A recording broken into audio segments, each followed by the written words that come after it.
नमस्कार, मैं हूं Lakshman Raghav. First India news के बेहद लोकप्रिय कार्यक्रम शख्सियत में आप सबका स्वागत है। दरअसल आज हमारे साथ जो शख्स जुड़ रहे हैं वो व्यवसायी हैं, समाजसेवी हैं, भाजपा के नेता हैं, बीकानेर यूआईटी के चेयरमैन रहे, बरसों बरस भाजपा में काम कर रहे हैं। लेकिन वो सुर्खियों में तब आए जब दुनिया एक भयावह काल से गुजर रही थी।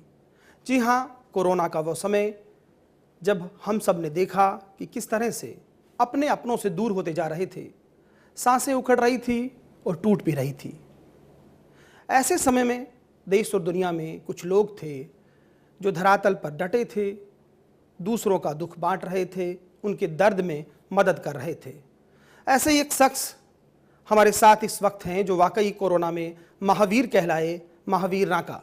महावीर राका साहब, बहुत बहुत स्वागत आपका हमारे कार्यक्रम में। फर्स्ट इंडिया का बहुत बहुत धन्यवाद। शुरू से शुरू करते हैं। भाजपा में बरसों बरस काम किया, लेकिन ये सफ़र शुरू कैसे हुआ? किस तरह से आप भाजपा में जुड़े? कहते हैं कि शुरुआत के दौर में आपकी आर्थिक हालत भी कोई बहुत ऐसी नहीं थी, तो किस तरह से जुड़ाव हुआ, कैसे पार्टी में काम किया और किस तरह से धीरे धीरे आगे बढ़े? सबसे पहले 95 में पार्षद चुनावों से हम भारतीय जनता पार्टी से, उसकी विचारधारा से जुड़े और धीरे धीरे संघ की विचारधारा और भारतीय जनता पार्टी की विचारधारा में चलते रहे। सबसे पहले व्यापार प्रकोष्ठ का शहर का अध्यक्ष बना मैं। भारतीय जनता पार्टी शहर का कोषाध्यक्ष रहा 7 साल और समय समय पर पार्टी ने बहुत सी संगठन की जिम्मेवारियां भी दी और पिछले कार्यकाल में यूआईटी का चेयरमैन भी बनाया माननीय वसुंधरा राजे जी ने। मेरा परिवार कोई इतना सुदृढ़ नहीं था। पिताजी एक छोटी सी दुकान करते थे और धीरे धीरे मेहनत करके और हम आगे बढ़े हैं। तो इस संघर्ष में आपके परिवार की बात करें सबसे पहले हम, क्योंकि समाज में जब भी आप कुछ करते हैं तो सबसे पहले परिवार का सपोर्ट जो है बेहद ज़रूरी होता है। तो परिवार में किस तरह का माहौल था जब आप बता रहे हैं कि माली हालत अच्छी नहीं थी और उस वक्त आप एक पार्टी का झंडा थाम रहे थे, तो किस तरह से रिएक्शन आता है? कई बार अगेंस्ट रिएक्शन भी आता है, तो कैसे वो सब चला?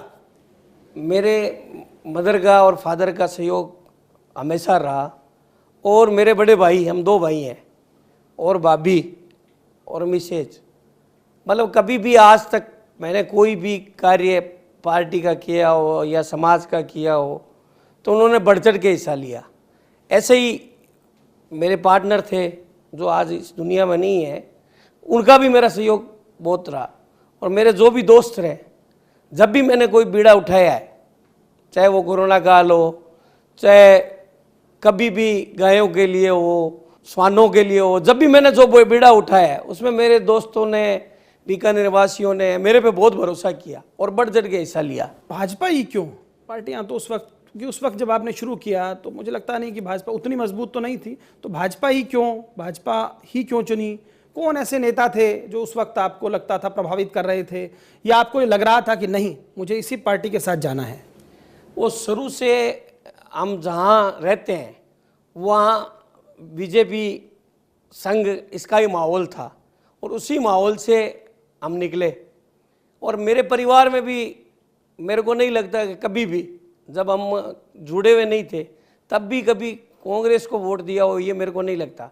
तो मेरा परिवार हमेशा से इसकी विचारधारा से जुड़ा रहा। किन नेताओं से आप प्रभावित थे उस वक्त, या अब आप देखते हैं कि भाई इन नेताओं का लगता है कि भाई, मैं जब राजनीति में शुरुआत की तब अटल बिहारी जी थे और आज हमारे आदरणीय नरेंद्र भाई मोदी जी हैं जो घर बार छोड़ के 18 घंटा इस देश के लिए काम कर रहे हैं। तो ये इनकी जो 18 घंटा काम करने की ताकत है, क्षमता है, उसी का।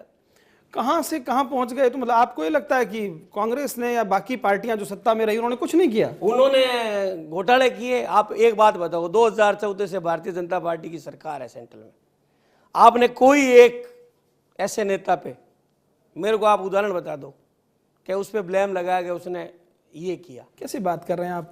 भाई, पुल बने, सरकारी कॉलेजेस बनी, कितना जो है देश में बदलाव आया। ये कांग्रेस के नेता तो कहते हैं कि ऐसा नहीं। आप वहां तक मत जाओ। बीकानेर में 60 साल में 60 हाईमास्ट लाइट नहीं लगी और मेरे कार्यकाल में 120 लाइट लगी। तो आप उसका एक अंदाजा देखो, विजन देखो। भारतीय जनता पार्टी के हर कार्यकर्ता का एक विजन है कि विकास करवाना है। नहीं, विकास पे चलते हैं। बीकानेर में भी आपकी जब मुख्यमंत्री थी वसुंधरा राजे, तो बहुत बात हुई थी कि रेल फाटक की समस्याएं खत्म हो जाएंगी, बहुत सारी चीजें हुई थी। वसुंधरा भी वैसी है। वसुंधरा जी ने रेल फाटक की समस्या खत्म करने के लिए टेंडर कर दिया था। अब वो कह रहे हैं बाईपास लाएंगे। मतलब जो फेलियर हुआ वो कांग्रेस की वजह से हुआ, नहीं जो नहीं, काम किया वो आपकी पार्टी ने। ये बात आप मेरी नहीं, आप प्रैक्टिकल देखिए। जब एलिवेटेड रोड बना रहे थे तो विरोध में कौन थे? नहीं, आपकी- बाईपास बननी चाहिए। अब दिवंगत हो गए, पर आपके विधायक गोपाल जोशी जी भी उस वक्त नहीं चाह रहे थे, उन्होंने भी मतलब नहीं, गोपाल जोशी ने समर्थन किया था कि ये एलिवेटेड रोड बने, हम उनके साथ थे। मैं उस टाइम यूआईटी चेयरमैन था और पूरे इस पे मैं बात कर रहा था। आप यूआईटी चेयरमैन थे, बिल्कुल यूआईटी चेयरमैन रहे, और उस वक्त ही बड़ी चर्चा होती है, क्योंकि देखिए आदमी जब राजनीति में होता है और सत्ता में कोई पद पाता है तो रहता है गाड़ी घोड़े ये सब हो, वो तामझाम जिसे कहते हैं। आपके साथ एक बड़ी बात थी, आपने वेतन नहीं लिया जो मानदेय मिलता है, गाड़ी आपने नहीं ली, शायद सरकारी निवास लिया था, ऐसा कुछ है। तो ये आपके मन में क्यों आया? ये केवल एक परसेप्शन बनाने के लिए था या मन में वाकई एक भाव था कि नहीं भाई ये मुझे नहीं लेना? क्या था इसके पीछे? मैंने जब यूआईटी चेयरमैन का पद बाहर ग्रहण किया तो मैं वसुंधरा जी से आशीर्वाद लेने गया, भाई आपने जो पद दिया है मैं बड़ी ईमानदारी के साथ, मेरे से जो होगा मैं प्रयास करूंगा। तो उन्होंने एक बड़ी बात कही कि बनिए का बेटा है, घाटे में से भी कुछ निकाल के लाएगा। उस टाइम यूआईटी 52 करोड़ घाटे में थी, कर्जे में थी। तो मैंने ये प्रण लिया कि जब तक यूआईटी को प्रॉफिट में नहीं लाता तब तक मैं यूआईटी का पानी भी नहीं पीऊंगा। मैंने जब तक चेयरमैन रहा ना यूआईटी का पानी पिया, ना यूआईटी की चाय पी, और जो आप निवास की बात कर रहे हो उसका भी भुगतान मैंने मेरे अकाउंट से किया है, किराए का, न कि यूआईटी से। यानी आपको लग रहा था कि उस कर्जे में आप हिस्सेदार ना बने, ये कहीं भावना रही आपकी? विकास में हिस्सेदार बनूं, न कि कर्ज में हिस्सेदार बनूं। अच्छा, यूआईटी चेयरमैन जब आप रहे उस वक्त के कुछ किस्से भी बड़े चर्चित हैं। वसुंधरा राजे आती हैं, भाषण देती हैं, बड़े नेता भी मौजूद होते हैं मंच पर, और एक मतलब बहुत प्यार वाली डांट लगाती हैं वहाँ तत्कालीन जो भी लोग वहाँ पर होते हैं। चेयरमैन से वो उम्मीद जताती हैं भैया ये सूर सागर जिस पर बीकानेर के चुनाव लड़े जाते रहे हैं, चाहे वो बीडी कल्ला हो चाहे आपकी पार्टी के जिसको भी टिकट मिली, वहाँ पर जरूर जाके तख्ती लगाता है, पट्टी लगाता है। तो वो क्या था और कैसे आपने, हालांकि देखिए अभी बदलाव तो मैं नहीं मानूंगा कि सूर सागर आपने बदल के रख दिया, पर थोड़ा बहुत चेंज आप लेकर आए थे। नहीं, आप उस टाइम की मेरे पास हो सकता है आपके चैनल में भी चली होगी, हो सकता है प्रिंट मीडिया, आप उनकी फोटो देखना। हमने वसुंधरा जी ने 15 दिन का हमारे को चैलेंज दिया, तो सबसे पहला प्रण मैंने ये लिया, वहीं टेंट लगाया कि मैं जब तक घर नहीं जाऊंगा जब तक इसको क्लियर नहीं कर दूं। हमने उसको 15 दिन में क्लियर किया और नया पानी भरा और वहाँ फव्वारे चलाए और माननीय वसुंधरा जी को वो पिक्चर बना के भेजी कि हमने इसको सही कर दिया। तो कहने का मतलब अभी आप जो सूर सागर की स्थिति है उससे संतुष्ट हैं? नहीं, ये मतलब कांग्रेस ये सोचती है कि बीजेपी ने इसको साफ सुथरा किया, अच्छा किया तो यही करे। ये तो सिर्फ पट्टी लगाने का काम करते हैं और कुछ नहीं करते, और पट्टी लगी हुई होती है उसको उतारने का काम करते हैं। तो क्या मतलब क्या होना चाहिए इसमें, यदि अब हम बात करें मुद्दों पर? मेन ये समस्या है, जैसे बारिश होती है ये भर जाता है, तो मैंने एक टेंडर किया था ओपन वेल 15 ट्यूबवेलों का, कांग्रेस की सरकार आते ही उसको कैंसिल कर दिया। मैं कहता हूं जहां जहां पानी इकट्ठा होके यहां आता है वहां आप ओपन बोरवेल खोदवा दो और इस समस्या का समाधान हो जाएगा। हमारे यहाँ के जो मंत्री जी हैं उनका ध्यान सिर्फ पश्चिम की तरफ रहता है, पूर्व को वो राजस्थान से बाहर मानते हैं, वो राजस्थान के मंत्री हैं न कि पश्चिम के मंत्री। आप बीडी कल्ला की बात कर रहे हैं? हाँ, वो आप समझ रहे हैं। मतलब तो क्या मतलब भाजपा में आप तो नाम लेने में क्या डर है क्या? नहीं, मेरे को किसी पे डर नहीं है। मैं बीकानेर का मंत्री कह रहा हूं तो बीकानेर में 2 ही विधानसभा है और उसके मंत्री, जिले में तो 3 मंत्री हैं, इसलिए हमने, जिले में तो 7 विधानसभा भी है, लेकिन वो उनका धर्म ये बनता है कि 200 विधानसभा के वो मंत्री हैं। वो पीएचडी के मंत्री रहे, वो बिजली के मंत्री रहे, बड़ी बड़ी घोषणाएं करते थे। बिजली कंपनी तो दूर, बिजली लाइट आनी बंद हो गई। कम से कम भाजपा सरकार में जो लाइट का वादा किया था वो तो पूरा हो रहा था। और सूरसागर की आप हालात देखो, आप बीकानेर में रहते हैं, कभी जाके देखना, और मेरे कार्यकाल के आपके चैनल के माध्यम से ही मिल जाएंगे। यानी आपने उस वक्त शिद्दत से कोशिश की और अब स्थिति खराब है। हाँ, और बहुत कम पैसे में इस सूरसागर को 15 दिन के अंदर हमने तैयार किया। पर कहते हैं कि यूआईटी चेयरमैन बनना भी आपके लिए एकदम तलवार की धार पर चलने जैसा था, कुछ अपने भी उस वक्त बहुत साथ नहीं थे, तो वो क्या था, बने तो कैसे बन पाए? कोई किसी ऐसे व्यक्ति को क्रेडिट देना चाहेंगे या आपको? मैं तो देखो पार्टी को क्रेडिट देना चाहूँगा और वसुंधरा राजे जी को। भाई संगठन और सरकार ने मिलके मेरे को बनाया, एक बहुत छोटा सा कार्यकर्ता था और उसको इतनी बड़ी जिम्मेवारी दी और बड़े विश्वास के साथ दी कि भाई ये कर्ज है, कर्ज में से भी कुछ निकाल के लाएगा। वसुंधरा राजे जी की बहुत चर्चा आप करते हैं, पार्टी में अशोक गहलोत निशाना साधते हैं और कुछ लोग भी साध रहे हैं, तो क्या लगता है आपको, किस तरह से देखते हैं आप चीज़ों को? देखो पार्टी में सब बातें होती रहती है। अब बिजली फ्री 50 यूनिट पहले मिल रही थी, अब आप लैंड में लगा के 100 यूनिट दे रहे हो, दे तो नहीं को रहे हो, तो या तो पहले 50 वाले चिन्हित नहीं थे, वो झूठ था, या ये झूठ है। चलिए इस पर लंबी बहस हो जाएगी, हम तो आज बात शख्सियत पर कर रहे हैं और चूंकि आप पर कर रहे हैं।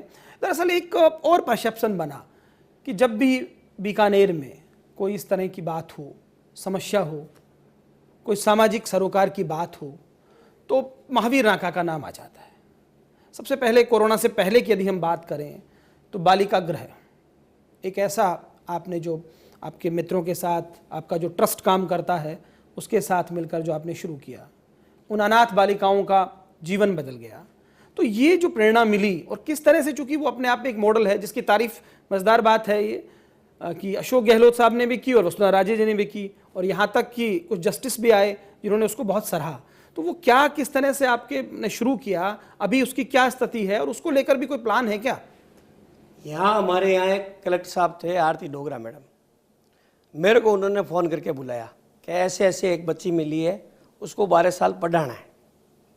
मैंने कहा मैडम कोई दिक्कत नहीं है, और वो वहाँ से शुरुआत हुई। वो धीरे धीरे धीरे धीरे एक ट्रस्ट बना, जो भी कलेक्टर होगा उसका अध्यक्ष होगा, उसमें 6 मेंबर सरकारी है और 5 प्राइवेट है। वो ट्रस्ट आज उन बच्चियों की देखभाल करता है। सबसे ज़्यादा योगदान जो उस कार्य में रहा वो आरती मैडम का रहा। वो आज भी अगर उनकी पोस्टिंग कहीं भी जोधपुर रही, अजमेर रही, जयपुर रही, लेकिन उस बालिका गृह पे वो हमेशा ध्यान रखते हैं। उन बच्चियों का एडमिशन करवाना, उन बच्चियों का ध्यान रखना एक एज ए गार्जियन की तरह रखते हैं। तो और भी कई मुद्दों पर बातें होंगी, सामाजिक सरोकार समझेंगे, कुछ बेबाक सवाल भी लेंगे, लेकिन यहाँ रुकते हैं एक ब्रेक के लिए।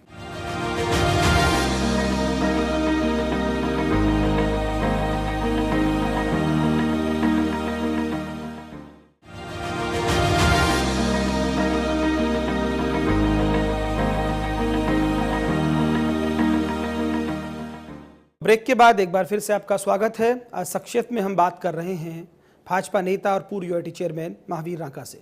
रांका जी, बालिका गृह की बात हो रही थी, आज जो है स्थिति है वो क्या है, वहाँ पर कितनी बच्चियाँ हैं और आगे क्या मन में है? क्योंकि राजनीति के साथ ये सेवा भाव दोनों अलग अलग चीज़ें हैं। ठीक है, कुछ लोग कहते हैं कि सेवा की राजनीति में, लेकिन ये तो एक पूरा ही अलग मॉडल खड़ा कर दिया आप लोगों ने। वहाँ भी 8% में 9 बच्चियाँ हैं और छोटे बच्चे 3 हैं। अभी जैसे आते रहते हैं, गोद चले जाते हैं, लेकिन कई बच्चे ऐसे हैं जैसे 2 बहन 1 भाई है, तो वो गोद नहीं चाहते, तो वो वहीं रहेंगे। अब उनको 18 साल बाद आगे की शिक्षा करवाना और करवाना, वो ट्रस्ट जो निर्णय लेगा वही होगा। अच्छा, कोरोना काल में बहुत चर्चा हुई, बहुत जो आपके कहीं ना कहीं विरोध में थे वो लोग भी ये तारीफ करते दिखे कि महावीर रांका लोगों की सेवा कर रहा है। तो दरअसल ये सेवा का सिलसिला कैसे शुरू हुआ? क्योंकि देखिए, जब आप सेवा करते हैं और राजनेता हैं तो कुछ लोग ये भी कहते हैं कि भाई वोट लेने हैं, उसके लिए ये सब हो रहा है। तो आप कोरोना काल में जिस तरह से हमने देखा, आपने जो कुछ किया, और सबसे बड़ी बात जो हुई कि आपने एक ऑक्सीजन सिलेंडर्स का बैंक शुरू कर दिया, तो वो किस तरह से मूर्त रूप लिया, कैसे ये मन में आया और क्या स्थिति बन पड़ी? सबसे पहले जब ये कोरोना काल शुरू हुआ तो जब घर का आदमी घर के आदमी से मिलने से डरता था, जब हमारे सब दोस्तों ने मिलके एक तय किया कि अपने जहाँ जहाँ ज़रूरतमंद लोग हैं वहाँ खाने की व्यवस्था करें, खाने के पैकेट्स। तो हमने सबसे पहले ये मानो 600 पैकेट से शुरुआत की, फिर प्रशासन ने एक मीटिंग की, फिर हमने वो पैकेट धीरे धीरे बढ़ाते बढ़ाते लगभग पर डे 7,500 पैकेट हम देने शुरू कर दिए, वो भी सब दोस्तों के सहयोग से। सबसे बड़ी बात मैं आपके चैनल के माध्यम से ये भी बताना चाहता हूँ कि मेरे दोस्तों ने और बीकानेर की जनता ने जो मेरे पे भरोसा जताया, आप मानो पूरे राजस्थान में 536 सिलेंडर की बैंक आपको कहीं नहीं मिलेगी जो सेवा के लिए हो। जो सक्षम है वो 250 रुपये रिफिल चार्ज दे दो, जो सक्षम नहीं है तो फ्री है। मतलब ये सेवा आपको पूरे राजस्थान में कहीं नहीं मिलेगी, अभी भी चल रही है। अभी भी लोग जो पोस्ट कोविड है, कैंसर के पेशेंट है, सांस की तकलीफ है, तो उनके सिलेंडर लगते हैं। और यहाँ एक कलेक्टर साहब थे नमित मेहता जी और एक डॉक्टर है पीडी तंवर साहब, उन्होंने मेरे को बुला के कहा कि अब जो कोरोना की सेकंड लहर आ रही है उसमें ऑक्सीजन की ज़्यादा दिक्कत रहेगी।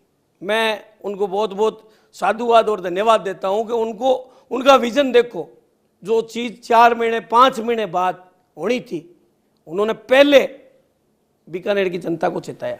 पर नेता ऐसे क्रेडिट कम देते हैं, आप क्रेडिट दे रहे हैं, अच्छी बात है, पर कुछ विवाद भी हुए, कुछ चुनौतियां भी आई, ये भी सब कुछ हुआ। वो हो सकता है, देखो उनकी मजबूरी होगी, लेकिन हम चाहते थे कि भी जो भी सिलेंडर के लिए हमारे पास आए वो सिलेंडर लेके जाए। 24 घंटा हम सेवा दे रहे थे, हमारे टोल फ्री नंबर थे कि भाई इस नंबर पे आप फ़ोन करोगे तो आपको सिलेंडर मिलेगा। जब इन्होंने सिलेंडर बंद कर दिए भरने तो डोनर आगे आए, हमने पूरे बीकानेर को सैनिटाइज किया। जिस टाइम ये सैनिटाइजर का काम चल रहा था उस टाइम घर से कोई आदमी पड़ोसी के घर नहीं जाता था, तब हमारे कार्यकर्ताओं ने सब ने मिलके पूरे बीकानेर को सैनिटाइज किया। निश्चित तौर पर वो उस पर बहुत बात होती है यहाँ पर, लेकिन जब ये बातें होती हैं तो स्वाभाविक मानिएगा, क्योंकि आप राजनीति में हैं, राजनीति में कोई कमंडल लेने नहीं आता, ये बात कहते हैं और विरोधी भी तैयार हो जाते हैं। तो आपके विरोधी जो हैं, चाहे वो कांग्रेस से हैं या आपके हो सकता पार्टी के भीतर भी हों, वो एक आरोप भी लगा देते हैं, ये बहुत अच्छा काम किया इसमें, जैसा कि हम कह रहे हैं, लेकिन वो कहते हैं कि आप धनबल की राजनीति करते हैं। मैं उन सभी से ये पूछना चाहूँगा कि भाई मैं 4 महीना करने गया, 4 महीने तक घर नहीं गया, और ऐसे कार्यकर्ता थे जो 24 घंटे यहाँ रहते थे। हमारी पार्टी का विचारधारा धनबल का नहीं है, ये कांग्रेस का है। हमारी पार्टी की विचारधारा, हमारे संघ की विचारधारा सेवा ही सबसे बड़ा धर्म है, हम उस पर काम करते हैं और हमने वही किया। पर ये कौन लोग हैं फिर ऐसा परसेप्शन बना रहे हैं? कहते हैं कि भाई कुछ भी जरूरत हो, अगर कोई क्रिकेट हो रहा है तो महावीर नाका को याद कर लीजिए, कुछ और हो रहा है तो महावीर नाका को याद कर लीजिए। अब इसमें दोनों बातें हैं, एक तो तारीफ की बात है, उनको लगता है कि वही कर सकते हैं, लेकिन दूसरे लोग इसको अलग परसेप्शन एक सेट किया जा रहा है। मैं ये कह रहा हूँ, मैंने तो कोई ये तो किया नहीं कि भाई मेरे को चुनाव लड़ना है यहाँ से मैंने यही करूँगा। मैं ना देखा पूर्व, ना पश्चिम, ना उत्तर, ना दक्षिण। हमारा पार्टी का, संघ का ये एक पहला है कि भाई सेवा ही धर्म है। हमने सेवा की, हमने उनको गाड़ियों की व्यवस्था की, उनको परमिशन दिलाई, उनको पंजाब छुड़वाया, तो वहाँ पंजाब के वोट लेने थे हमारे को। तो यानी आपका कहना है परहित सरिष धर्म नहीं भाई, इसी बात पर आप चलते ये लोगों की बातें देखो अलग है। आप इस कोरोना काल में देखो, हमने कोई नहीं देखा भाई ये कांग्रेसी है, बीजेपी है, नहीं, वो तो हम कह रहे हैं कि मीडिया ने भी उस बात को रेखांकित किया है। नहीं, मैं मीडिया का बहुत बहुत धन्यवाद और साधुवाद करता हूं कि उन्होंने मतलब जो चीज हमने की उसको दिखाया।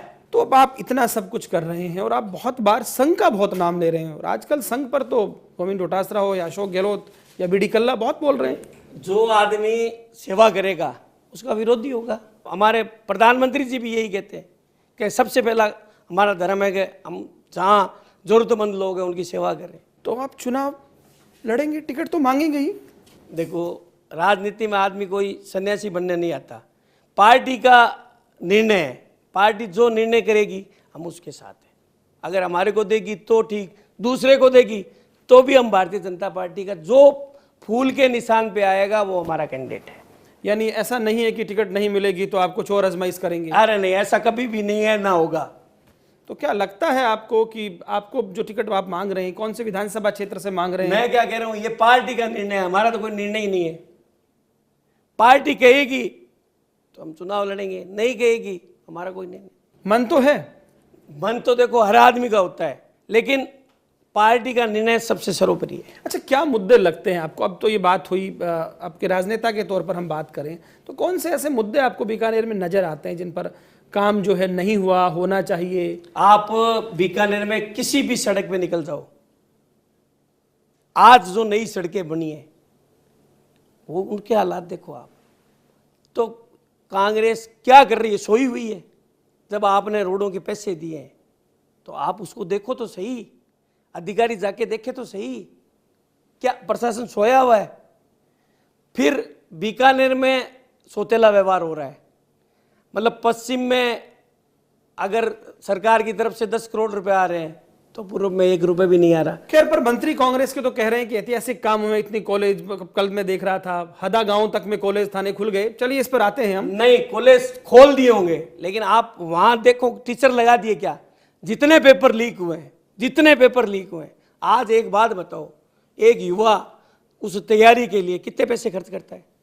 आपको पता है कितना कर्ज लेके वो पढ़ता तो है? गुजरात का आंकड़ा भी देखिएगा ना साहब, आप वहां भी। आप बात अभी राजस्थान की कर रहे हैं, तो आप राजस्थान का पहले जवाब दो कि माननीय ये तो कांग्रेस को जवाब देना, मैं तो केवल दोनों के आंकड़े बता रहा हूं।